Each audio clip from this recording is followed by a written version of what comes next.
Oke, luar biasa. Oke, kalau gitu boleh Azri silakan sampaikan dulu untuk Oke, feedbacknya.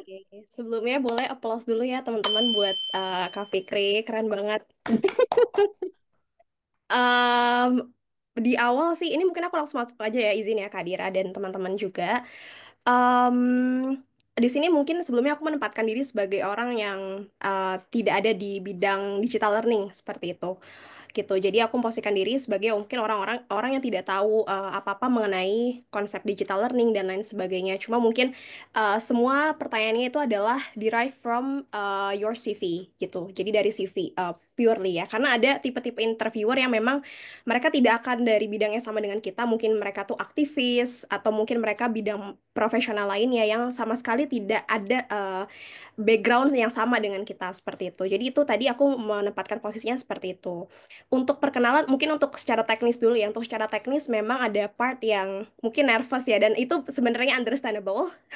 Jadi aku bisa sangat memahami ketika perkenalan itu ada nervous, tapi kemudian pada saat sudah masuk ke pertanyaan-pertanyaan yang main questionsnya itu memang sudah mulai on fire nih, sudah mulai berapi-api. Cuma mungkin pace-nya menurutku masih agak patah-patah. Maksudnya patah-patahnya tuh mungkin karena kecepatan ya di beberapa part seperti itu.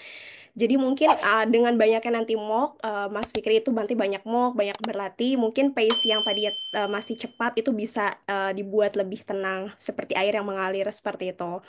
Nah, kemudian mungkin aku langsung masuk ke substansi ya, ke substansinya, ke isi dari wawancaranya.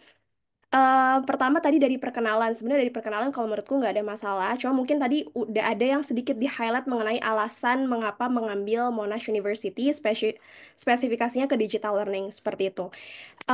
Untuk awal-awal, nanti mungkin Kak Dira juga bisa sampaikan pendapatnya ya. Dari pendapatku sendiri, memang terkadang untuk menjelaskan alasan di awal dengan alasan yang runut, mengapa kita memilih jurusan itu tuh masih terlalu panjang gitu untuk tahap perkenalan. Jadi perkenalan kita kasih general information yang tidak terlalu banyak informasi yang harus diserap oleh pewawancara. Apalagi kalau misalnya nanti dapat pewawancaranya di siang atau sore hari. Seperti itu. Dan itu akan sangat tricky juga karena mereka sudah lelah. Pasti takutnya mereka akan potong sebelum Mas Fikri sampaikan poin-poin utamanya. Mereka akan potong, oh ya udah kita langsung aja masuk ke pertanyaan berikutnya seperti itu. Jadi yang disampaikan di perkenalan tadi sudah ada spill-nya juga dari Kak Dira ya gitu. Jadi perkenalan background, domisili, kemudian eh, apa namanya background pendidikannya, kemudian aktivitas pekerjaannya, dan sedikit bridging ke arah jurusannya yang dituju seperti itu. Nah, kemudian masuk tadi ke arah, aku mungkin tadi nanya banyak soal Monash Courses ya. Gimana sih cara implementasi courses yang ada di Monash ke konteks keindonesiaan seperti itu. Tadi mungkin masih sangat teoritis ya, Mas Fikri menurutku. Jadi masih dijelaskannya tentang maksudnya belum masuk ke isu yang mau dibahas tuh apa, kemudian masalah, jadi aha momennya aku belum dapat apa namanya mungkin sedalam itu karena baru dijelaskan secara general tentang oke saya akan mengambil ini karena mata kuliahnya ini, kemudian apa namanya nanti akan saya belajar diajarkan mengenai penerapan teknologi, tapi nggak disebutkan misalnya contoh dari matkul, misalnya kan ditulis di esai itu ada Instructional Design with Digital Technologies ya, yang mana itu kan matkul spesial sebenarnya dari Monash University karena di univ lain Australia tuh nggak ada gitu matkul itu. Jadi yang memberikan memang di Group of Eight itu hanyalah Monash. Nah, daripada kalau menurutku ya daripada si matkul-matkul yang disebutkan ini hanya pajangan aja di esai, ini aku mungkin agak sedikit ini ya, sedikit vulgar gitu, maksudnya agak sedikit frontal. Jadi daripada itu sebagai pajangan, itu dikasih satu aja, ambil satu matkul, satu spesifik unit, kasih apa sih objektif dari unit itu, apa indikator keberhasilan dari unit itu, dan apa yang bisa nanti diterapkan ketika pulang ke Indonesia dengan melaksanakan kontribusinya. Dan berkaitan dengan kontribusi, itu tadi kan banyak menyebut soal dosen, soal ketenaga pengajaran. Tapi tiba-tiba Mas Fikri itu shifting ke arah bisnis platform, yang mana menurutku itu lompat banget gitu. Jadi seperti yang mungkin tadi Kak Dira juga udah sampaikan ya, kalau misalnya mau kita buat itu kita kasih, boleh kita kasih framework SMART, tapi nggak harus semuanya, yang mana kita bisa bikin terstruktur dari relevansi waktunya. Mana dulu yang harus dimulai gitu. Apakah memang mau jadi dosen dulu, atau nanti memikirkan kalau ada peluang lebih ke arah bisnisnya, seperti itu. Yang mana ini tidak terkesan tumpang tindih. Kalau tadi aku ngeliatnya kayak Mas Fikri mau dosen, tapi ya kalau ada kesempatan platform ya platform juga gitu. Jadi mungkin lebih ke arah konsistensi di mana yang akan diprioritaskan terlebih dahulu seperti itu. Nah, kemudian juga tadi ada ketika pertanyaannya Kadira ini mungkin aku masuknya ke pertanyaan Kadira langsung ya. Kalau pertanyaan aku tadi udah cukup sampai di situ sih. Untuk yang pertanyaan Kadira, aku highlight di bagian risetnya Mas Fikri seperti itu. Tadi kan mau ditanya ya, mau riset kan? Berarti kan master by research nih, bukan master by coursework ya. Artinya kan nanti menyelesaikan studinya di akhir itu dengan riset. Nah, tapi di garis bawahi, di esai itu tertulis Shaping Digital Futures. Shaping Digital Futures itu tidak bisa diambil kalau kita ambil riset. Jadi, in case, I'm afraid that salah satu interviewernya bisa jadi anak Monash, bisa jadi jurusannya sama dengan Mas Fikri, terus tiba-tiba dia menghalat loh, kamu bilang kamu mau ambil Shaping Digital Futures, tapi kenapa mau ambil Master by Research gitu? Sementara kalau kita harus pilih salah satunya, nggak bisa diambil keduanya. Kalau mau ambil Shaping Digital Futures, berarti ikutnya Master by Coursework. Kalau ambil apa namanya riset, berarti nggak boleh diambil Shaping Digital Futures-nya seperti itu. Walaupun memang nanti ketika sudah kuliah, pikiran mau coursework atau research itu pasti akan berubah dan bukan berarti kita nggak amanah ya mengenai itu. Tapi mungkin ini yang lebih coba apa namanya? Mungkin dipertimbangkan kembali nih. Jawabannya seperti apa karena sudah terlanjur kan ditaruh di esainya seperti itu. Jadi aku merasa tadi ada beberapa poin seperti course-nya masih dalam tanda kutip terkesan ditempel aja. Jadi urgency dari setiap unitnya itu aku belum dapat nih poinnya. Cuma memang ketika dijelaskan secara teoritis itu oke. Namun yang LPDP mau adalah mostly hal yang konkret gitu. Jadi hindari hal-hal yang terlalu abstrak dan terlalu banyak porsi teoritisnya seperti itu. Terus juga handbook ya, tadi banyak menekankan ke handbook. Terus ketika aku juga tanya tentang Profesor Michael Henderson, we can talk about this later on ya, mungkin di sesi terpisah Mas Fikri, karena aku juga dosennya Prof. Michael.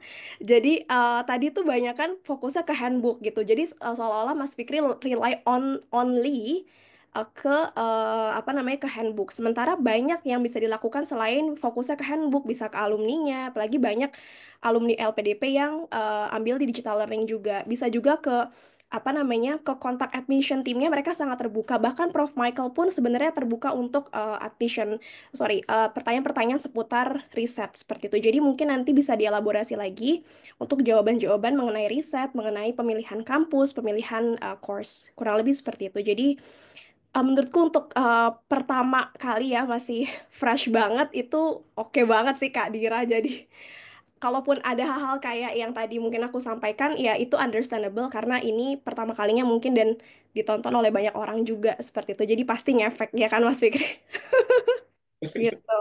Kurang lebih itu ya Mas Fikri. Thank you juga Kak Dira. Yuk. Oke, thank you so much Azri dan juga Fikri. Bener banget untuk pertama kali ini udah oke. Tapi seandainya wawancara kamu seminggu lagi, I would say ini nggak oke. Gitu ya. Kalau misal wawancaranya udah minggu depan, ini masih nggak oke. Kamu lagi nggak di titik aman gitu. Tapi mudah-mudahan masih ada waktu gitu sih. Soalnya kalau masalah preparation wawancara, dikasih waktu 1 minggu, bisa jadi si A bisa dikelola dengan baik, si B bisa jadi mau kasih 2 bulan pun nggak nyukup gitu. Makanya ya tadi harus smart preparation, gimana caranya di keterbatasan yang kita punya kita bisa optimal gitu ya. Oke, aku mau kasih feedback. Jadi aku mau kasih secara general dulu kalau aku lihat gitu ya. Em, ketika Fikri lagi di fase nervous, aku bisa notice, nervous nih gitu. Ketika Fikri di fase tenang, itu aku juga bisa notice. Nah, yang harus jadi PR buat teman-teman semua Benar juga terus. konsep fake it till you make it tuh beneran harus di-apply. Gimana caranya pas kita nervous jangan terlalu kelihatan nervous. Kalau pas kebetulan dapet pewawancara yang makin ngulik nih, oh nervous nih, coba aku makin kulik, itu bisa langsung kena gitu. Nah, salah satunya untuk menanggulanginya biar misalnya nervous kita nggak kelihatan, fake it till you make it, yaitu tadi kita tetap pembawanya harus tetap tenang gitu. Karena kalau kita tenang, kita bisa ngontrol apa yang keluar dari mulut kita akhirnya nggak choppy. Tapi kalau kitanya nervous sendiri dikuasai sama pikiran kita, yang keluar dari mulut kita choppy, I will bla bla bla gitu gitu ya. Choppy itu sangat nggak nyaman dan sangat kelihatan kita nervous dan akhirnya di sini tuh adrenalin kita semakin membuncah gitu ya. Jadi teman-teman latihan mental juga gitu loh. Persiapan wawancara harus juga disiapkan mentalnya. Gimana caranya biar ketika di situasi yang under pressure teman-teman bisa kayak misal tarik nafas yang dalam ataupun misalnya teman-teman mau baca sholawat kayak atau apapun itu yang menenangkan diri gitu-gitu ya, sugesti positif gitu, pokoknya fake it till you make it, jangan kelihatan teman-teman lagi nervous seperti itu karena biar kelihatan juga udah well prepared gitu ya. Nah, selanjutnya ya, terkadang ada bahasa yang di mix. Tapi itu lagi dalam konteks Jawa bahasa Indonesia, terus nanti ada yang dalam bahasa Inggris. Itu nggak apa-apa banget gitu. Misalnya kayak ada istilah-istilah yang memang dia itu lebih pakem pakai bahasa asing gitu loh. Tapi kalau misal lebih ke karena kita agak kurang profesional jawabnya gitu, itu malah nanti kurang cantik sih menurut ke gitu ya. Misalnya kayak orang lagi ngomong terus ngomongnya pakai bahasa Indonesia, which is gitu-gitu. Itu kayak jadinya kurang etis untuk wawancara yang cenderung lebih ke formal seperti itu. Jadi nggak apa-apa di mix tapi harus ditempatkan jangan sampai terkesan kayak ya tadi frasa-frasa yang sebenarnya bisa dalam bahasa Indonesia tapi dalam bahasa Inggris gitu ya karena biasanya ini nanti akan diasosiasikan dengan kematangannya juga gitu ya. Kematangan kita bersikap dan lain-lain. Kalau saya sih nggak apa-apa sih dalam keseharian juga kalau ngomong kadang campur-campur gitu-gitu, tapi dalam wawancara silakan disesuaikan biar terlihat lebih profesional gitu ya. Oke, termasuk kalau misal lagi ngomong dalam bahasa Indonesia terus kita salah itu jangan bilang sorry gitu, itu kayak kurang sincere gitu. Jadi bisa mohon maaf Bapak maksud saya kayak gitu gitu ya. Gak apa-apa namanya juga latihan gitu ya kan buat perhatian kita semua juga gitu, nggak hanya mengarah ke Fikri gitu ya. Oke, selanjutnya aku mau kasih feedback yang secara spesifik, aku mau kasih feedback yang tadi berkaitan pertanyaan yang ditanyakan Azri. Tadi udah disampaikan semua oleh Azri, aku setuju banget. Yang aku ngerasa kurang, Fikri masih kurang kasih concrete examples.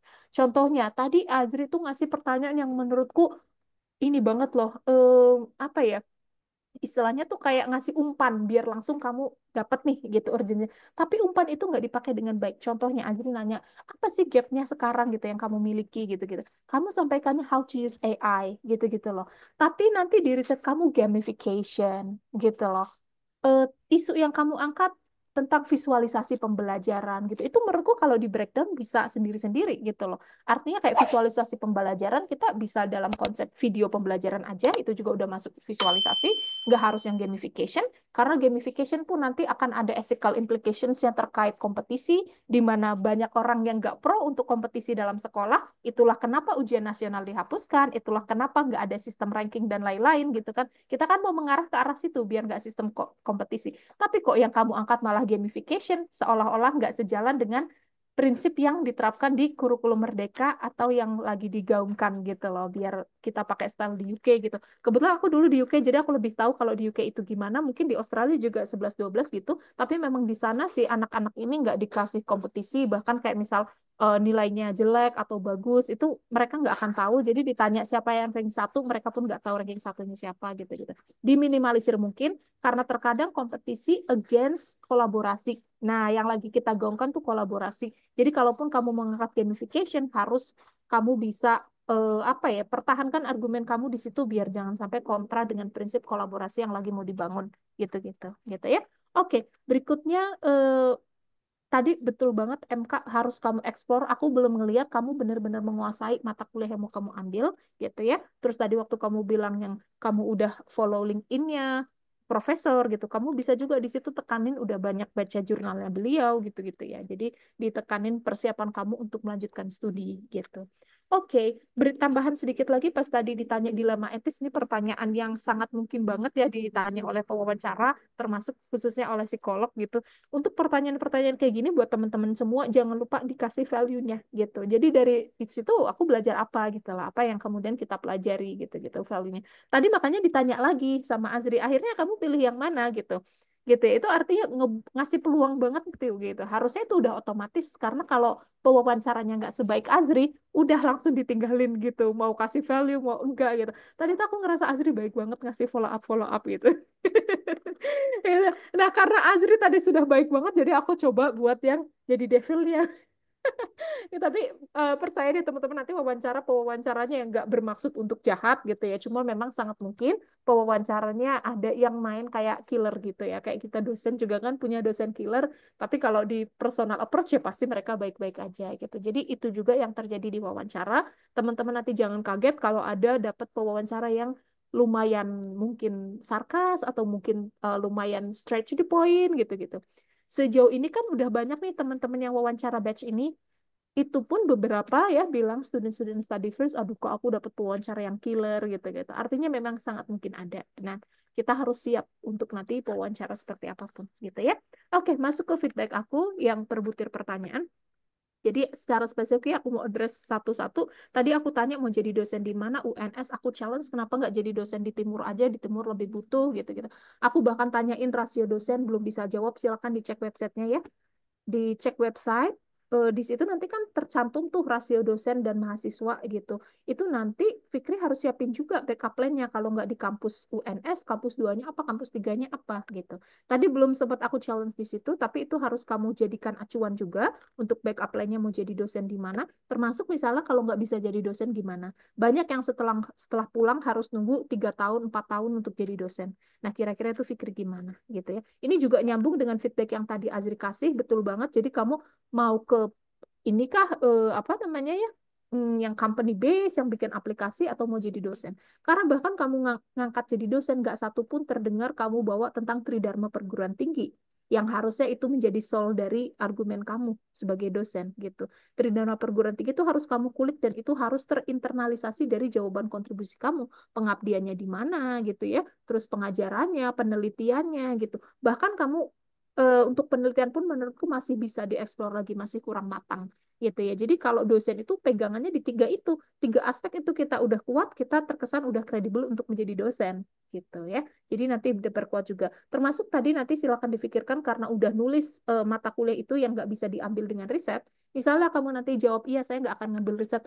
Siapkan juga jawaban kalau misal di challenge lo, mau jadi dosen kok nggak ngambil riset, nanti gimana untuk penelitiannya gitu. Jadi kayak pedang bermata dua gitu sih. Memang dalam konteks kamu mau jadi dosen, idealnya S2-nya ambil riset gitu ya. Tapi untuk mata kuliah yang udah disampaikan itu, berarti harus dijawab secara diplomatis gitu. Gitu ya. Pokoknya jangan biar terkesan apa ya, nggak well prepared gitu ya, tapi juga biar diplomatis gitu. Oke, nah nanti untuk riset aku punya komen lagi, tapi untuk melanjutin tadi ya, intinya untuk dosen kamu pelajari lagi rasionya, kebutuhan dosennya. Terus tadi sempat aku tanyain juga kenapa nggak di Indonesia Timur, kamu bilang ya karena di UNS pun masih butuh gitu. Bahkan bisa aku challenge lagi, oke deh nggak usah di Indonesia Timur, di Tegal aja loh gitu. Kamu orang Tegal katanya mau membangun daerah, sekarang ngajarnya di Jakarta, giliran mau jadi dosen di Surakarta, di Tegal kan ada fakultas pendidikan juga gitu. Itu masih bisa di-challenge gitu Fikri. Jadi siapin argumen untuk itu. Kamu harus membuktikan benar-benar kontribusi kamu untuk Indonesia. Dan kamu kan tadi bawa daerah, saya daerah kecil, bla bla. Tapi bahkan aku nggak ngeliat kontribusi real kamu untuk daerah gitu. Nah itu harus dibuat lebih linear lagi gitu ya. Oke, terus tadi sempat aku tanyain juga tuh yang kayak misal di Indonesia Timur. Kalaupun misalnya kamu mau jawab untuk nggak di Indonesia Timur gitu, kamu bisa kok sampaikan peran atau potensi untuk kolaborasi nanti. Nah, tentunya dikaitkan lagi dengan Tridharma perguruan tinggi gitu. Di mana salah satunya misalnya untuk pengabdian masyarakatnya mungkin kamu akan kolaborasi dengan dosen yang juga di LPDP yang di Indonesia Timur gitu, Mata Garuda yang di Indonesia Timur, misalnya gitu. Jadi biar nggak terkesan kamu di apa ya head to head nih yang lebih membutuhkan tapi kok terkesan enggak kok ini Surakarta lebih butuh kok gitu, terus kayak kamu menutup mata naif bahwa memang di timur itu bahkan lebih parah, sampai aku challenge kamu akan expand the gap loh between kota besar dan kota kecil. Itu aku belum masih apa ya dapat jawaban yang konkret dari kamu gitu. Nah salah satu untuk addressing gap yang tadi aku tuduhkan ke kamu ya dalam tanda kutip kamu memperbesar gap adalah dengan cara kolaborasi gitu. Jadi makanya tadi tridharmanya harus dikuatin lagi gitu ya. Oke, terus aku tadi sempat tanya juga yang kenapa kamu sekarang nggak ngajar di sekolah negeri aja gitu. Aku memakai POV bahwa aku tuh nggak tahu kalau guru di sekolah negeri harus antara P3K atau PNS gitu. Nah, jadi kamu jangan mengasumsikan bahwa semuanya akan tahu tentang skema itu gitu. Bisa jadi kalau yang nanya psikolog nggak terlalu tahu tentang skema itu, jadi kamu harus jelasin gitu bahwa memang sekarang secara birokrasi dan juga kepegawaian kalau di sekolah negeri harus P3K dan juga harus PNS. Artinya kalau sudah terregistrasi untuk PNS atau P3K guru, susah untuk menjadi dosen gitu ya. Jadi tadi aku sempat tanya kayak gitu, tapi perlu kamu jelasin. Bisa jadi nanti pewawancaranya nggak tahu skema itu, seperti itu ya. Oke, berikutnya tadi aku tanyain juga, ya intinya aku ngerasa kamu tuh kurang membangun daerah gitu loh. Padahal intro kamu tuh aku dari daerah gitu. Terus aku tanyain juga, loh kenapa harus kerjanya di Jakarta? Kamu bilang ya karena kamu belajar platform-platform yang untuk mengajar, teknologi itu dari pengalaman kamu ngajar di Jakarta gitu ya. Terus aku challenge lagi, masa sih untuk dapat kayak gitu aja harus ngajar di Jakarta? Kan sekarang udah banyak training gitu loh. Maksudku bukan tentang platform berbayarnya, tapi kayak kita mau pakai Wordful, mau pakai quizzes, itu kan bisa self learning juga kan. Training juga udah banyak gitu loh. Bahkan aku sering pakai quizzes pun nggak harus subscribe gitu loh. Artinya memang banyak alternatif gitu ya. Tapi tadi address kamu nggak ke arah situ, kamu lebih ke bahas ya karena harus dapat lisensinya karena mahal bla bla bla gitu ya. Artinya sebenarnya sekarang banyak kok guru-guru yang belum afford untuk subscribe, tapi udah tetap bisa menggunakan teknologinya. Dan mereka bisa menggunakan teknologi itu tanpa harus ngajar dulu di sekolah bagus di Jakarta gitu kan gitu. Itu yang aku challenge dari kamu dan aku belum dapat. Untuk arah pertanyaan ini kamu bisa bawa ke sistem gitu. Jadi jangan bilang kamu ngajar di Jakarta karena kamu pengen terekspos oleh media tadi, karena itu gampang banget dipelajari secara personal, tapi kamu pengen tahu sistemnya. Ibarat kita ngomongin bisnis tuh bisnis prosesnya gitu ya. Kita nggak cuma tahu produknya apa atau toolsnya apa, tapi kita harus tahu terinternalisasinya gimana gitu. Misalnya kayak penggunaan media tadi, gimana caranya untuk balancing kurikulum nasionalnya dan juga kurikulum sekolahnya gitu-gitu. Dan juga gimana untuk address misalnya pembagian waktu di sekolah gitu-gitu ya. Misalnya pembagian jam belajar yang cuma 60 menit atau 90 menit gitu-gitu. Jadi memang sistem yang ingin kamu pelajari gitu. Jadi suatu saat nanti kamu jadi dosen, kamu nggak hanya ngajarin toolsnya aja, tapi juga sistem implementasinya gimana. Karena banyak sekali terkadang ya sekarang dari kementerian ngasih training-training. Ini loh pakai Canva dalam pembelajaran, pakai. Tapi giliran diimplementasikan di sekolah banyak guru yang bingung kan. Makanya akhirnya guru udah dikasih training penataran di hotel pun balik lagi ke sekolah masih pakai cara lama gitu kan. Jadi berasa kayak masih enak zamanku tuh gitu ya. Nah, itu kamu harus angkat gitu. Kamu pengen tahu sistemnya dari sekolah yang lebih established, yaitu di Jakarta. Seperti itu. Dan itu hanya salah satu ya, salah satu argumen kamu perlu gali lagi argumen dari keputusan-keputusan kamu. Kenapa milih jadi dosen di UNS? Kenapa nggak di UPS Tegal? Kenapa nggak di Indonesia Timur? Kenapa milih jadi guru di sekolah yang bagus gitu, nggak di swasta dan lain-lain gitu ya. Kalau bisa, kamu tambahin lagi dengan kontribusi sosial yang kamu terapin. Jadi contohnya misalnya, kamu memang ngajarnya di Jakarta, tapi kamu punya bimbingan belajar gratis loh di Tegal gitu misalnya. Atau apapun itu. Jadi kamu tetap bilang, Bapak, Ibu jangan khawatir, aku tetap membangun daerahku kok. Nih, aku punya ini gitu loh secara nggak langsung gitu ya. Gitu. Oke, berikutnya aku tadi tanya juga. Untuk yang tugas akhir, tadi aku lumayan challenge di sini. Karena aku expect kamu jadi dosen, keluar bakal banyak penelitian nih gitu ya, keluar dari S2 gitu. Bakal banyak publikasi gitu-gitu ya. Biasanya kan untuk dosen berarti kan diekspektasikan nanti untuk ke jenjang profesor, karena memang secara ketentuan harus seperti itu, jadi harus matang di riset. Nah, ini menurutku kamu perlu banget nih ngobrol lebih lanjut. To be honest, untuk efektivitas gitu-gitu, itu biasanya di S1 gitu ya. Biasanya di S1. Mungkin teman-teman yang dulu S1 pendidikan ngerasain banget banyak teman-teman yang kayak gitu. Gitu. Nggak apa-apa kalau misalnya kamu bisa add value-nya gitu. Contohnya, kamu add value-nya pakai variabel lain. Yang dulu belum diomongin gitu ya. Itu misalnya kamu bahas tentang ethical implications-nya gitu-gitu. Ethical implications dalam AI itu masih jadi perdebatan bahkan di luar negeri juga gitu. Atau mungkin kamu masukin variabel baru gitu. Atau sekiranya nggak banyak variabel baru, jadi jangan ngomongin ke efektivitasnya, mungkin ke hal lainnya kayak gitu loh. Intinya ini masih bisa dikejar banget sih. Tadi masih banyak banget yang pengen aku tanyain juga, termasuk untuk skema pengambilan datanya gitu ya. Kayak misal tadi kamu bilang observasi pakai Zoom, apakah nanti datanya valid gitu-gitu ya. Terus nanti gimana dengan dosen atau guru yang bahkan nggak tahu cara nge-record kelasnya itu gimana gitu-gitu ya. Terus 10 sekolah itu kamu mau ngambil sekolah di mana? Kalau misal kamu ngambil sekolah di Surakarta, apakah itu udah cukup untuk menggambarkan kondisi di Indonesia? Kalau kamu ngambil dari beberapa kota, teknisnya gimana gitu ya? Apakah nanti dari penelitian kamu bisa digeneralisir? Karena kan berarti ekspektasinya bisa diterapin satu daerah terus diterapin lain nih. Karena kan kalau ngomongin pendidikan kita ngomong tentang inklusivitas gitu ya. Jadi daerah-daerah lain juga biar bisa diterapkan gitu. Dan nanti apa sih kelanjutan dari penelitian kamu saat kamu jadi dosen? Idealnya kalau mau jadi dosen, penelitian kamu nggak berhenti di situ. Entah itu nanti penelitian yang dikembangkan saat S3, atau dilanjutkan follow up research gitu ya ketika kamu udah jadi dosen, atau mungkin dari hasil penelitian itu diimplementasikan. Itu juga aku belum tahu. Aku belum dapat dari kamu nanti implementasinya gimana. Apakah itu nanti akan dijadikan bagian dari pengabdian masyarakat? Let's say pas pengabdian masyarakat, nanti kamu akan educate para guru, terus nanti menerapkan prinsip yang bentuknya rekomendasi hasil dari penelitian kamu, atau gimana gitu. Jadi dari penelitian ini harus kamu pikirkan what's next gitu ya. Gimana integrate dari hasil penelitian ini ke rencana kontribusi kamu, terutama peran kamu jadi dosen gitu. Dan kalau bisa untuk rencana penelitiannya perlu digali lagi nih, perlu dibuat lebih menarik lagi gitu. Ini sekaligus buat informasi teman-teman juga yang ngerasa kayak aku masih bisa di-challenge nih, kenapa aku harus S2? Karena kebetulan yang mau aku pelajari itu udah available di short courses. Misalnya aku mau ngambil digital marketing, oh itu banyak banget bootcamp digital marketing gitu. Misalnya. Atau aku nggak ada rencana jadi dosen, aku akan kembali ke corporate, bisa di-challenge, kenapa harus S2? Kenapa nggak S2-nya minta dibiayain corporate aja misalnya gitu. Itu kan banyak hal-hal yang di-challenge itu. Silakan, salah satu argumen yang bisa teman-teman kembangkan adalah risetnya. Jadi yang membedakan antara bootcamp, short courses dengan S2 itu adalah risetnya gitu ya. Atau misalnya teman-teman nggak ada riset ya final project. Intinya kesempatan kita disupervisi sama profesor. Nah, karena kita expect untuk disupervisi sama profesor, ya buatlah yang disupervisi itu sesuatu yang bagus gitu. Riset ya buatlah riset yang bagus sesuai standarnya anak-anak Monash gitu misalnya gitu.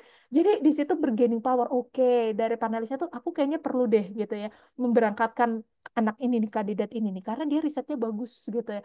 Ini kalau diduplikasi, wah Indonesia bisa mengatasi permasalahan di pendidikan. Misalnya yang saat ini tuh masih ada gap banget di mana di daerah masih kurang ini itu gitu, guru-guru masih banyak yang kurang kemampuannya untuk hal teknologi dan lain-lain gitu. Jadi di situ bisa kita buat loh bargaining power kita. Termasuk kalau misal ditanya, kenapa LPDP harus menerima Anda? Jangan bilang karena saya sejalan dengan value LPDP, bla bla bla. Bayangin berapa banyak orang yang ngomong itu, berapa banyak pewawancara dengar itu dari tahun kemarin. Coba bawa kayak gini, karena riset saya bla bla bla bla.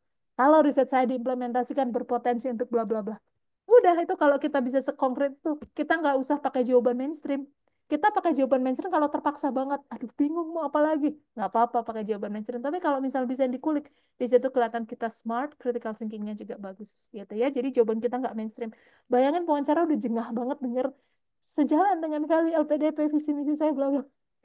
Saya yang mock upin juga kalau dengar orang jawab gitu ya kemarin juga gitu. Apalagi pewawancara gitu ya. Oke, berikutnya teman-teman. Jadi prinsip utama lagi ya ketika wawancara, jangan ngeblow up hal-hal yang nggak usah di blow up. Contohnya tadi aku tanyain, nanti bawa keluarga, iya bla bla bla. Ujung-ujungnya, iya karena waktu saya sempat terkendala bahasa. Nah, akhirnya aku tanyain, nanti kalau terkendala bahasa lagi gimana deh, gitu misalnya. Terus di situ kamu jelasin, iya nanti akan merekam bla bla bla. Yang sebenarnya kalau dari pengalamanku, kuliah dulu udah otomatis direkamin gitu. Jadi kayak di kamera kelas itu semuanya ada kamera dan nanti masuk ke LMS-nya gitu. Jadi kita nggak usah repot-repot ngerekam gitu ya. Tapi terlepas dari itu, rekam itu udah menjadi fasilitas di mungkin beberapa kampus. Di situ berpotensi banget loh dikejar lagi untuk kayak misal, ya kan tadi nggak cuma untuk memahami pembelajaran, gimana kalau konteksnya untuk presentasi gitu kan, di mana kita yang harus jadi active speaker dan lain-lain gitu. Jadi di berbagai kesempatan teman-teman jangan ngeblow up yang mungkin berpotensi jadi dikulik langsung atau kelemahan gitu ya. Padahal tadi tuh nggak ditanya awalnya tentang bahasa, tapi nggak sengaja keserempet gitu ya, Fikri ngebawanya ke situ gitu. Jadi memang ini buat perhatian teman-teman juga, hati-hati jangan too much information gitu. Memang kalau dibutuhkan silakan, tapi kalau nggak dibutuhin nggak usah. Gitu ya. Oke, berikutnya sempat tadi aku tanyain lagi nih di terakhiran karena memang aku belum ngerasa ada urgensi untuk ngebuat Fikri sebagai dosen dan untuk jadi dosen ini harus S2 gitu. Itu aku belum dapat di situnya. Gitu. Kayak kenapa sih aku harus invest banget ratusan miliar gitu ya ke Fikri gitu. Padahal banyak yang mau jadi dosen juga gitu-gitu. Dan banyak juga yang ngangkat tentang ini digital learning. Dan to be honest ya, sekarang pendidikan itu ibarat model kayak sustainability kalau kita ngomong ya, atau UMKM. Di LPDP teman-teman, berdasarkan aku mentoring bertahun-tahun, banyak banget yang ngangkat tentang sustainability gitu kan. Nanti sustainability dilihat dari accounting lah gitu-gitu. Dilihat dari misalnya supply chain management dan lain-lain, teknik, semuanya ngangkat sustainability. Bahkan yang humaniora pun pada ngangkat sustainability. Begitu juga UMKM yang dia kerjanya di bank, corporate UMKM, yang memang dia entrepreneur UMKM gitu. Nah, keguruan atau pendidikan juga gitu. To be honest, bukan aku gimana-gimana. Azri pun dari S1 bukan pendidikan, tertarik ke pendidikan. Artinya, Fikri yang dari S1 pendidikan, kamu harus punya power lebih. Nanti kalah sama yang kayak Azri gini, yang S1-nya bukan pendidikan, tapi berkecimpung di pendidikan, gitu-gitu. Gitu ya. Jadi buat teman-teman yang pendidikan pun, hati-hati. Pendidikan itu sektor yang strategis dimasukin dari bidang lain juga, gitu ya. Jadi, Fikri harus benar-benar memperkuat nih, kenapa kemudian Fikri juga bisa bersaing. Gitu ya, teman-teman. Oke, saya rasa cukup ya karena memang waktunya terbatas nanti bisa dilanjutkan oleh sesi Q&A. Kalau gitu, aku persilakan lagi ke Laksmi atau nanti barangkali Fikri ada yang mau ditanyain dulu, follow up buat feedbacknya juga boleh. Silakan. Oke, terima kasih banyak untuk Kadira, Kak Asri, dan juga Kak Fikri. Mungkin tadi bener-bener ini ya, intens 1 jam lebih yang intens. Mungkin boleh dari Kak Fikri kita kasih aplaus sekali lagi, karena ini yang pertama dari Kak Fikri, dan Kak Fikri juga langsung disaksikan oleh teman-teman yang jumlahnya lebih dari 100.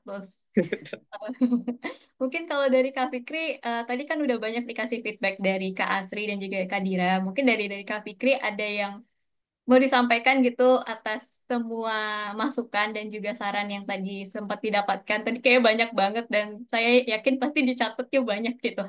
Iya, terima kasih banyak.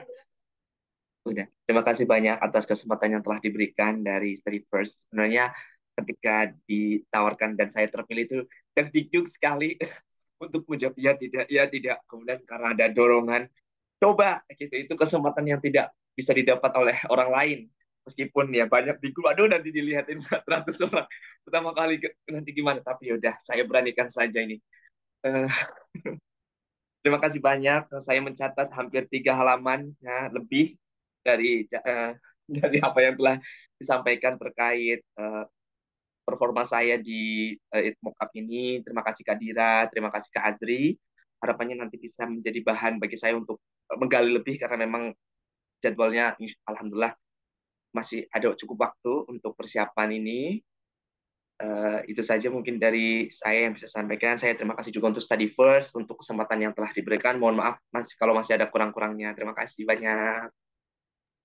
Terima kasih Kak Fikri, tadi udah sangat ini banget ya. Mungkin Kak Tediran ini open mic mau ngasih sesuatu Kak, menyampaikan sesuatu. Oke, kalau Azri udah ngasih heart ya, aku mau ngasih heart juga. Tapi sedikit tambahan tadi keren banget sih Fikri. Kamu memutuskan untuk mengiyakan mock up ini menurutku keputusan yang baik. Karena what a coincidence kamu ketemu sama Azri dan tadi aku kaget, hah udah follow LinkedIn-nya juga nih. Keren luar biasa dan kamu dapat orang yang satu bidang satu kampus pula itu nggak banyak. Ya. Di free mock up sebelumnya itu nggak ada yang kayak gitu, nggak ada bahkan. Ini kesempatan keren banget Fikri. Oke, jadi udah ini ya buat Kak Fikri. Jadi sukses terus. Nanti semoga nanti dilancarkan untuk tes substansinya. Jadi teman-teman tidak terasa juga nih tadi waktunya lama dan pasti intens juga teman-teman ada nyatet dan juga mendapatkan insight baru. Tapi kita akan beranjak ke sesi pertanyaan Q&A dan discussion. Jadi mohon maaf banget teman-teman. Tadi saya perhatikan juga banyak komentar ada yang bertanya macam-macam. Tapi karena minimnya waktu kita akan persingkat untuk para penanya. Jadi bagi yang mau bertanya, silahkan teman-teman on cam terlebih dahulu, kemudian nanti langsung berbicara langsung kepada Kadira ataupun Kak Azri, dan nanti langsung menanyakan apa yang akan dipertanyakan untuk sesi Q&A kali ini. Dan jadi untuk kali ini saya persilahkan terlebih dahulu untuk dua orang penanya pertama yang sudah raise hand dan juga on cam. Jadi dipersilakan untuk rekan-rekan apabila ada pertanyaan untuk segera langsung on cam dan juga menyalakan mic-nya setelah saya panggil nanti. Kebetulan ini sudah ada dua langsung, cepat juga ya untuk gerakannya. Dan karena sudah penasaran banget, kita persilahkan aja mungkin dari Kak Asmi ya. Mungkin kalau nggak salah ini ada di sesi 2 juga ya kalau nggak salah. Iya, Kak. Oke. Oke. Oke, Kak. Terima kasih Kak Ami sampai hafal ya dengan nama Kak Ami. Terima kasih juga untuk pertama Study First dan juga Kak Dira serta Kak Azri ya. Banyak sekali insight yang saya dapatkan dari mulai pertama hingga sesi yang kedua ini gitu. Kak, begini, saya mau sedikit cerita terlebih dahulu. Saya merupakan calon dari pendaftar yang menggunakan LOE ya Kak, jalur LOE gitu. Kemudian juga saya dari program afirmasi gitu. Gak apa-apa kan ya saya sampaikan lebih awal ya. Nah, Kak, background saya itu sebetulnya sebelum saya akan mengambil di S2 ini, saya pertama pendidikan gitu, background saya pendidikan kimia khususnya. Kemudian saya ambil di salah satu universitas di Indonesia untuk ambil kimia murni gitu. Nah, kemudian di sini yang saya bingungkan dan sedikit menjadi terus pertanyaan bagi saya berkenaan dengan saya kan dari bidang pendidikan ya, kemudian menuju ke murni gitu. Dimana kalau murni itu sendiri, biasanya kan kalau saya sih riset saya berkaitan tentang bioremediasi enzim gitu. Nah itu kan mendalam itu Kak. Nah bagaimana ya triknya cara saya untuk menyampaikan hal tersebut supaya ngena ke kontribusinya gitu. Sementara kontribusi yang saya angkat itu berkenaan dengan starch oil gitu, tumpahan minyak gitu. Itu yang pertama Kak. Nah, kemudian yang kedua berkenaan dengan saya ini kan by LOA. Seberapa mendalam sih Kak kalau misalnya pertanyaan berkenaan dengan uh, riset yang saya akan lakukan gitu. Tergambar kan Kak? Baik itu dulu. Baik, terima kasih ya pertanyaannya Kak Asmi. Jadi, Kongres juga udah daftar pakai LOA, semoga nanti dilancarkan. Mungkin saya boleh persilahkan dari Kak Asri dulu mungkin untuk menanggapi untuk kontribusi yang baiknya bagaimana disampaikan nanti kepada Kak Asmi. Boleh Kak, silahkan. Oke, makasih pertanyaannya ya Kak Azmi. Sebelumnya salam kenal. Kebetulan case-nya sama ya. Mungkin ini bisa dibilang cross major walaupun sama-sama kimia gitu ya. Karena aku juga dulu cross major dari filsafat yang sangat-sangat abstrak ke hal yang sangat praktikal dan pragmatis yaitu digital learning. Jadi mungkin ini relate-nya ke arah cross major-nya seperti itu. Dan karena yang di-highlight pasti sama LPDP adalah bentuk kontribusi di mana kan di sini ada perpindahan fokus ya dari pendidikan ke kimia murni gitu. Dengan misalnya topiknya tadi udah disebutkan enzim for example. Di sini kan bisa dianggap sebagai lari jalur ya kalau dari pihak LPDP. Maksudnya lari jalur itu mungkin karena dari pendidikan ke fokus yang tidak pendidikan atau mungkin karena fokus dari risetnya dari S1 ke S2 seperti itu. Mungkin ada beberapa poin yang bisa di-highlight kalau dari perspektifku adalah pertama, kita bisa jadikan perpindahan itu sebagai upaya untuk spesialisasi untuk menciptakan dampak yang lebih konkret. Di pendidikan, apa sih ilmu yang udah Kasmi dapatkan gitu? Kan pasti banyak ilmu-ilmu yang sudah diserap dari pendidikan, entah itu dari metodologi pedagoginya, metodologi pembelajarannya, metodologi pendidikan itu sendiri, atau mungkin kalau misalnya sudah belajar filsafat pendidikan juga, aku yakin belajar juga ya waktu S1 itu juga bisa dijadikan sebagai tools gitu. Aku sebutnya tools untuk ke arah kontribusi yang lebih konkret. Apa sih yang nggak dimilikin sama kimia murni, tapi dimiliki oleh pendidikan. Nah, itu yang pertama. Jadi fokusnya misalnya pada potensi, misal kalau membahas enzim ya, kita bisa bilang, oh fokus pada potensi riset enzim dalam konteks masalah lokal di Indonesia, misalnya seperti itu.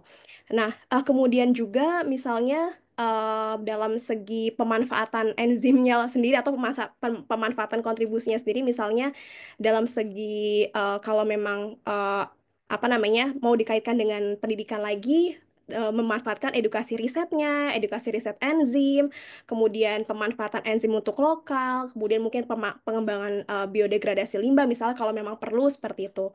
Jadi jadikan si S1 ini bukan hanya merely shifting gitu ya, tapi sebagai bagaimana sih kita bisa manfaatkan apa yang dipunya pendidikan untuk diintegrasikan dengan kemurnian di jurusan kimia seperti itu.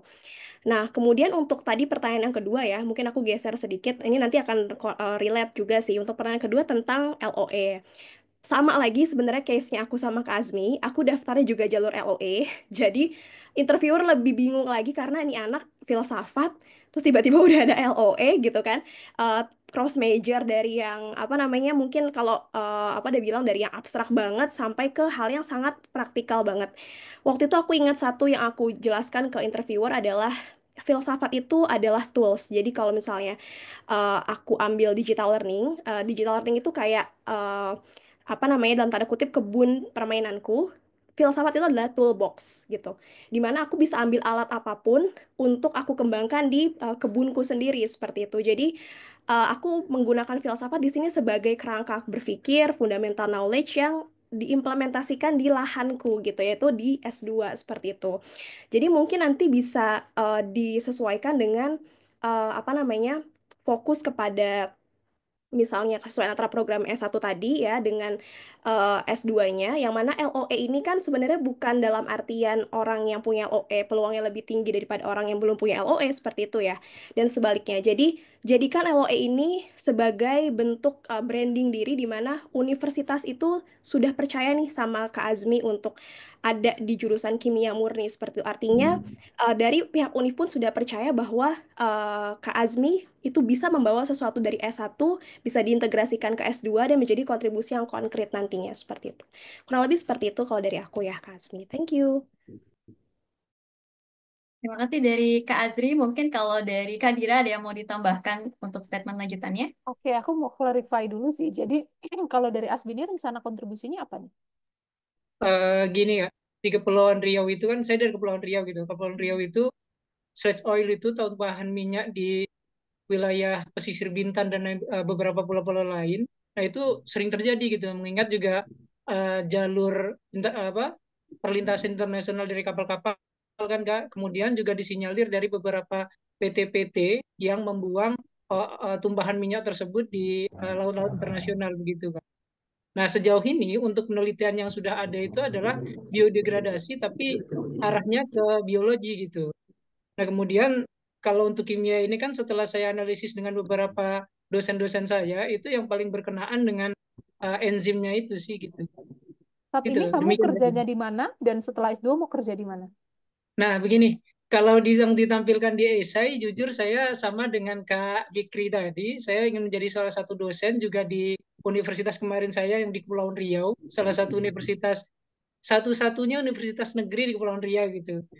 Kemungkinan kemudian kenapa saya ambil terkait dosen ini karena mendapat eh, wejangan ya informasi, wejangan kemudian juga dorongan dari warek saya juga untuk kembali ke sana mengabdikan diri di sana gitu. Karena alasan demikian adalah satu kimia itu baru dibuka untuk yang murni gitu di kampus saya. Kemudian yang kedua adalah dosen-dosen yang saat ini berada di sana itu kebanyakan dipasok dari luar gitu.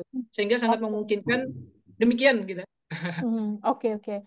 Oke, menurutku kamu harusnya confident sih dengan ini karena ketika kamu end up-nya mau jadi dosen, terus juga di kampus itu mau buka jurusan yang murni, gitu, pasti kan butuh dosen yang dari rumpun murni, gitu ya. Jadi yang penting kamu kuatin gap-nya, kebutuhannya apa? Aku baru punyanya ini, kebutuhannya nih dosen-dosen murni yang pastinya nanti mendalam banget di riset. Aku baru punyanya yang kimia pendidikannya, gitu. Nah, justru malah ini juga filling the gap karena kalau kamu S2-nya pendidikan kimia lagi, kamu nggak akan terlalu ke risetnya. Padahal untuk tadi filosofi pendidikan, kayak yang Azri bilang dan lain-lain, itu udah aku dapetin saat S1.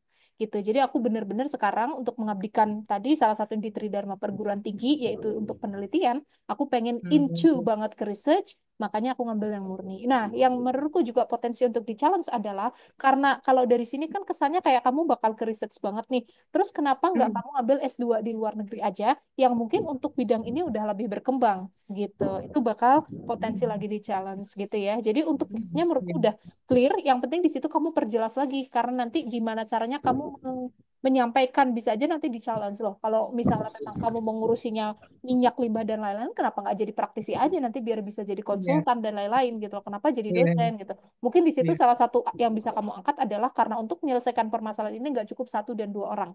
Makanya aku butuh ngasih domino effect. Dan maka dari itu aku mau jadi dosen biar aku bisa membentuk SDM yang tahu di bidang ini. Jadi efek yang aku kasihkan lebih domino dibanding kalau aku langsung jadi praktisi konsultan di salah satu perusahaan di Riau gitu-gitu misalnya. Itu hanya salah satu aja.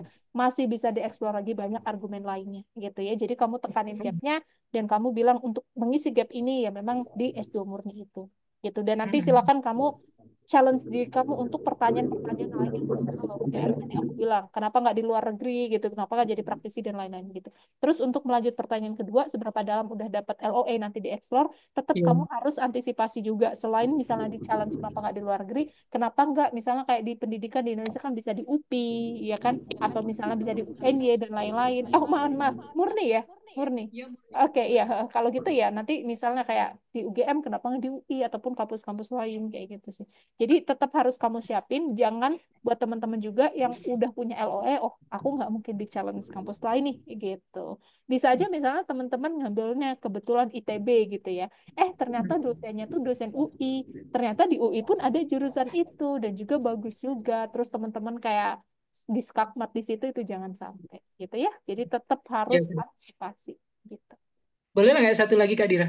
Oke, boleh silakan. Kak, aku lebih mending highlight di awal berkaitan tentang aku pengen kontribusi kerja di dosen, atau aku harus highlight dulu tentang risetku gitu. Kan di perkenalan itu biasanya harus di highlight dulu gitu kan. Mhm. Di Mana yang lebih perkenalan Di perkenalkan? perkenalan, highlightnya isunya aja. Jangan riset itu terlalu berat kayak yang tadi Azri bilang. Oh, oke Isunya oke aja oke. diangkat gitu. Nah, nanti disampaikan sedikit untuk mengatasi ini, apa rencana kontribusi singkatnya, kamu pengen jadi dosen, terus ya maka dari itu kamu butuh untuk S2. Tapi teman-teman yang mau jadi dosen juga, ini aku spill dikit gitu ya, yang menjadi apa ya, ibaratnya kayak negatif assumption atau apa gitu ya. Jadi kadang kayak gini kesannya, oh ini pengen bilang pengen jadi dosen biar bisa S2 aja nih gitu. Karena kadang ada yang kayak gitu. Karena pas dikritisi lagi tentang jadi dosen, nggak tahu tridharma perguruan tingginya, nggak tahu misalnya banyak hal gitu-gitu loh. Jadi kesannya bilang mau jadi dosen untuk senjata aja biar semakin kuat. Kenapa dia harus S2 gitu. Makanya teman-teman yang mau jadi dosen pun benar-benar harus mendalam banget nih gitu ya terkait rencana kontribusi ini. Gitu ya. Ya, terima kasih Kak Dira, Kak Azri. Oke, Terima kasih. sama-sama Asmi. Sama-sama. Sukses ya Kak Azmi. Ditunggu kabar baiknya. Amin. Terima kasih Kak Azri, Kak Dira. Baik, terima kasih atas tanya jawabnya tadi. Semoga sudah ini ya Kak, sudah banyak insight yang masuk dan catatannya juga sudah mulai terancang ya untuk strategi Iya, selanjutnya. Insya Oke, Allah. baik. Karena mohon maaf banget teman-teman, saya yakin banyak sekali pertanyaan yang masih muncul di benak teman-teman juga dan pastinya eh, ada lagi yang ingin ditanyakan lebih lanjut. Mungkin kita langsung aja ke pertanyaan terakhir ya Kak, agar lebih ini. Tadi Kak Pip kayaknya angkat tangan, apakah jadi atau enggak? Iya, jadi Kak. Oh ya, sebelumnya saya benar ya ngucapin namanya ya Kak. Baik, mungkin silahkan Kak dari Kakak apa yang ingin disampaikan atau ditanyakan kepada interviewer kita. Nanti izin dari Kak Azri duluan untuk menjawab. Nanti untuk tambahan statementnya dari Kak Dira, silahkan dari Kak Pip. Baik, terima kasih atas kesempatannya. Selamat sore Kak Dira sama Kak Azri. Di sini saya mungkin buat intro dulu. Saya jurusan S1-nya di Manajemen Pendidikan UNY. Dan saya mendaftar ilmu komunikasi murni di Universitas Indonesia, sudah mendapat LOE. Dan di sini saya daftar yang beasiswa ASN. Jadi untuk kontribusinya mungkin saya lebih bahas yang di apa ya untuk instansi sendiri. Tapi waktu saya kan sudah daftar itu LPDP yang tahun lalu, pengalaman saya di substansi itu saya mendapat pertanyaan, eh, kamu tahu apa sih ilmu komunikasi gitu. Nah itu saya masih banyak sekali apa ya yang perlu dipelajari. Terus masih kurang untuk wawasan ilmu komunikasi ini, menjadi salah satu kesalahan saya. Kenapa saya nggak belajar dulu ilmu komunikasi itu apa? Tapi saya mau tanya, sebenarnya untuk menjelaskan ini dasar-dasarnya ilmu komunikasi itu apa saja yang harus saya sampaikan ke interviewer untuk sekedar saya tuh tahu ilmu komunikasi begitu. Mungkin itu saja. Terima kasih. Baik, terima kasih atas pertanyaannya dari kakak. Silahkan mungkin dari Kak Adri untuk jawab pertama-tama. Oke, thank you Kak Apif, betul ya. Oke, alright.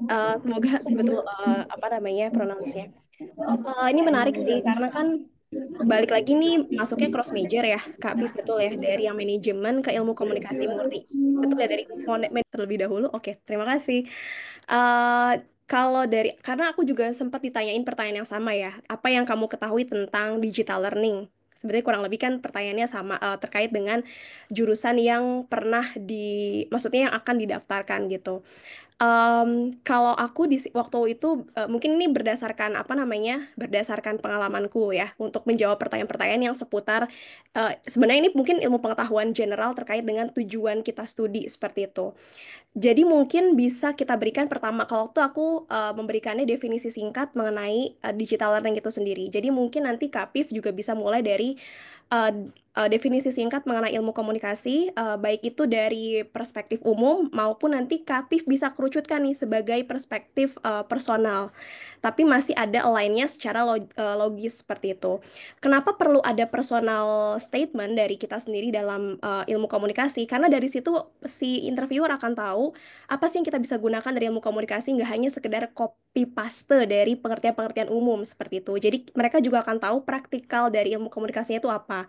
Sama seperti ketika aku ditanya digital learning, aku menjelaskan pengertian dasarnya, pengertian umum tentang digital learning, tapi aku kaitkan dengan perspektifku sendiri sebagai orang yang memang pernah bekerja di bidang digital learning atau tentang online learning seperti itu. Dan sedikit memang menyerempet ke arah pengalamanku di bidang filsafat gitu, karena filsafat juga membutuhkan part dari digital learning yang mana aku memang juga mengelola platform. Jadi poin pentingnya yang mungkin nanti bisa disampaikan oleh Kak Pif adalah coba berikan definisi singkat tentang apa itu komunikasi seperti itu, dan perspektif personalnya Kak Pif itu seperti apa. Dan kemudian mungkin unsur-unsur dasar dari komunikasi itu sendiri apa. Mungkin ini Kak Pif yang juga lebih tahu soal ini ya, karena bidangnya mungkin masih ada relate ke manajemen seperti itu. Tapi bisa kita jelaskan unsur-unsur dasar komunikasi itu apa saja, dan apa yang nanti bisa diterapkan sama Kak Pif gitu ke depannya untuk studi lanjutnya seperti itu. Dan mungkin yang terakhir bisa direlevansikan dengan pekerjaannya sekarang sebagai ASN. Kan Kak Apif ini kalau nggak salah ASN tadi ya, di bidang manajemen pendidikan, betul? Backgroundnya, ya. Jadi relevansinya dengan tugas ASN yang sebelumnya tuh apa? Jadi tidak hanya kita menjelaskan seperti sedang oral, apa ya namanya, oral exam. Jadi aku sering bilang ke menti-mentiku, kalau kita sedang wawancara dengan pihak LPDP, kita jangan seperti orang yang cuma tanya jawab formalitas untuk tes kayak tes oral gitu ya, atau ujian oral, tapi kita memposisikan diri sebagai seorang businessman, businesswoman yang sedang mencari investor.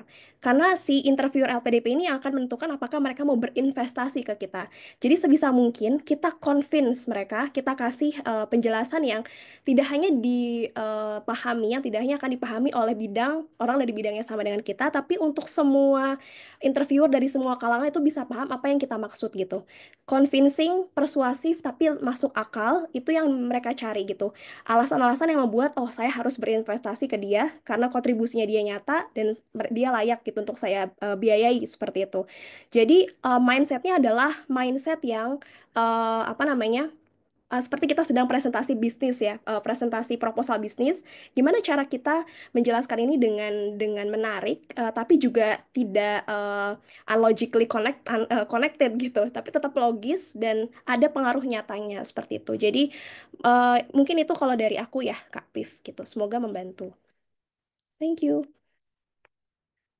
Oke, kalau boleh tahu, Viv sekarang kerjanya di mana ASN-nya? Saya di Dikti, di Kemdikti Sentek, Oke, di Dikti. Dan itu memang berkaitan erat dengan komunikasi. di Humas. Oh, di Humas. Oke, oke.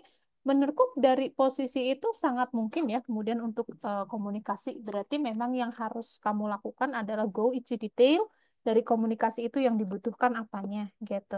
Nanti biar lebih konkret bisa berangkat dari permasalahan gitu ya. Contohnya ini aku ngasih rough plan aja yang mendadak ada di pikiran. Misalnya kayak sebagai humas, di sana kan kamu harus banyak berkolaborasi gitu ya. Contohnya misalnya ke guru-guru. Ternyata kamu di sini nemuin gap nih komunikasi antara guru yang di urban areas sama yang di rural areas tuh beda gitu ya cara komunikasinya. Termasuk misalnya komunikasi dengan guru yang senior dan komunikasi dengan guru yang junior itu beda gitu misalnya. Jadi di situ dibutuhkan pendekatan khusus gitu yang berkaitan dengan ilmu komunikasi yang itu nggak kamu dapetin waktu S1 gitu. Jadi intinya sih gimana caranya ini buat teman-teman semua biar alasan atau justifikasi kita memilih jurusan di S2 maupun S3 itu semakin kuat, pastikan di situ teman-teman bisa menjelaskan ada gap. Dan gap itu, misalnya gap di pekerjaan gitu ya, akan bisa terpenuhi dengan bidang studi yang mau kita ambil. Jadi makanya gapnya harus dilinearkan dengan bidang studinya. Kalau misal tadi di komunikasi, ya berarti carilah gap di bidang komunikasi yang memang se-urgent itu sampai harus S2. Sampai nggak bisa nih kalau cuma training aja, kayak gitu. Jadi nanti di situ PIV dikorek-korek lagi nih dari mungkin project yang pernah kamu lakukan atau mungkin kadang ada amanah nih ya dari kementerian gitu dari Bapak Ibu Menteri yang kemudian untuk diterapkannya itu susah karena belum ada SDM yang di bidang komunikasi itu atau mungkin Kementerian Pendidikan punya target ke depannya misalnya menyongsong Indonesia 2030 ataupun Indonesia Emas 2045 ada target apa di mana diekspektasikan kementerian bisa untuk bla bla bla. Dan maka dari itu butuh orang yang tahu tentang misalnya PR atau ilmu komunikasi kayak gitu. Atau mungkin kamu linearkan juga karena memang saat ini Kementerian Pendidikan itu dipecah gitu misalnya akhirnya ada kekurangan SDM di situ yang tadinya bisa komunikasi gitu ya, atau punya expertise di situ harus dipecah ke divisi lain gitu. Makanya di divisi kamu kurang gitu. Pokoknya tingkatin aja di situ. Gapnya kamu tunjukin banget pakai contoh konkret kendala-kendala yang kamu hadapi di pekerjaan yang itu nggak akan maksimal kecuali kamu ngambil S2 komunikasi. Jadi ketika nanti ditanya tentang apa yang kamu ketahui tentang ilmu komunikasi, kamu bawa lagi ke yaitu tadi teori-teori yang nanti kamu butuhkan untuk menyelesaikan masalah kamu. Seperti itu. Gitu ya.